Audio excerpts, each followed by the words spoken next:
SV6 news కి స్వాగతం. Cantonment board పరిధిలో ప్రజలకు ఎలాంటి ఇబ్బందులు లేకుండా కంటోన్మెంట్ బోర్డు అధికారులు తగు చర్యలు తీసుకుంటున్నారని ప్రజలు సంతోషం వ్యక్తం చేశారు.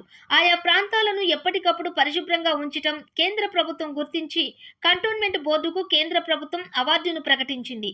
ఈ విషయంపై కేంద్ర ప్రభుత్వం అవార్డు ఇవ్వడంతో కంటోన్మెంట్ బోర్డు సీఈఓను మధుకర్ నాయక్ను బోర్డు కార్యాలయంలో కంటోన్మెంట్ బోర్డుకు చెందిన వివిధ శాఖల విభాగాల అధికారులు, పారిశుద్ధ్య ఆరోగ్య విభాగం అధికారులు, దఫేదారులు, సిబ్బంది కలిసి అభినందనలు తెలిపారు.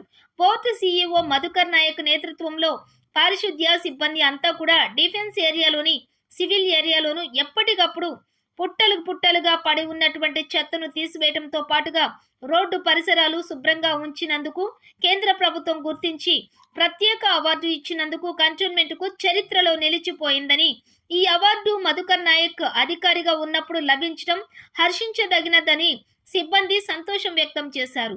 ఈ సందర్భంగా అవార్డు సాధించినందుకు నూతన సంవత్సర వేడుకల సందర్భంగా అధికారులు, సిబ్బంది ఒకరికొకరు అభినందనలు తెలుపుకున్నారు. ఈ కార్యక్రమంలో పారిశుద్ధ్య విభాగం, తెలంగాణ కంటోన్మెంట్ బోర్డు కార్మిక సంఘం విభాగం నాయకులు దేవేందర్, మహేందర్, రాజేష్, రామకృష్ణ, ఎంఆర్ రాజు, సిద్ధు, విజయ్, ప్రవీణ్, చెన్నయ్య, నరేష్, పుష్పందర్, చౌహాన్ తదితరులు పాల్గొన్నారు.